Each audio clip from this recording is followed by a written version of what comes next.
ನಮಸ್ತೆ, ನಾನು Arpita K Shetty, lecturer APS college, APS PU college. Suvarna Karnataka ಸಾಮ್ರಾಜ್ಯದಿಂದ APS ಪದವಿ ಪೂರ್ವ ಕಾಲೇಜಿಗೆ NR ಕಾಲೋನಿ ಶಾಖೆಗೆ ಒಂದು ಪ್ರೋಗ್ರಾಮನ್ನು ನಡೆಸಿಕೊಟ್ರು.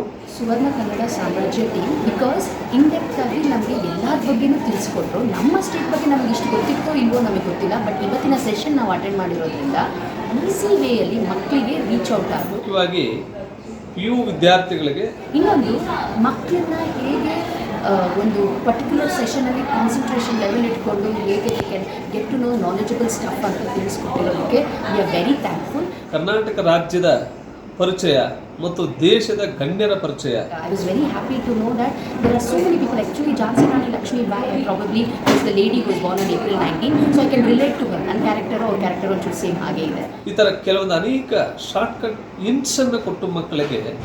ಬಟ್ ಒಂದು ಹೇಳ್ತೇನೆ, ಕರ್ನಾಟಕದಲ್ಲಿ ಹುಟ್ಟಿರೋದಕ್ಕೆ ನನಗೆ ತುಂಬಾ ಹೆಮ್ಮೆ ಇದೆ. ಬಟ್ ಈ ಥರ ಒಂದು ಸೆಷನ್ಸ್ ಮಾಡೋದ್ರಿಂದ ಕಾಲೇಜ್ ಮಕ್ಕಳಿಗೆ ತುಂಬಾ ಬೆನಿಫಿಟ್ಸ್ ಇದೆ. ಹೋರಾಟಗಾರರ ಬಗ್ಗೆ ಮತ್ತು ಫ್ರೀಡಮ್ ಫೈಟರ್ಸ್ ಬಗ್ಗೆ ತುಂಬ ವಿಶಾಲವಾದಂಥ ಸುದೀರ್ಘವಾದಂಥ ಒಂದು ಮಾಹಿತಿಯನ್ನು ನಮ್ಮ ವಿದ್ಯಾರ್ಥಿಗಳಿಗೆ ನೀಡಿದ್ದಾರೆ. ಯಾಕಂದರೆ ಎಲ್ಲರೂ ಕೂಪ ಮಾಡಲಿಕ್ಕೆ ಆಗೋದ್ ಬದಲು ಸಮಾಜ ಜ್ಞಾನ, ಸಾಮಾನ್ಯ ಜ್ಞಾನ ಎರಡೂ ಇರಬೇಕು ಅಂತ ನನ್ನ ಒಂದು ಪರಿಕಲ್ಪನೆ. Thank you sir. ಎಲ್ಲ ಕಡೆಗೂ ಅದೇ ರೀತಿ ಪ್ರೋಗ್ರಾಮ್ ಮುಂದುವರಿಕೊಳ್ತೇನೆ. ಇವರ ಒಂದು ವ್ಯವಸ್ಥಿತವಾಗಿ ಎಲ್ಲ ಕಡೆ ಯಶಸ್ವಿ ಆಗಲಿ ಅಂತ ಈ ಸಂದರ್ಭದಲ್ಲಿ ಹೇಳೋದಕ್ಕೆ ಬಯಸ್ತೀನಿ. Thank you.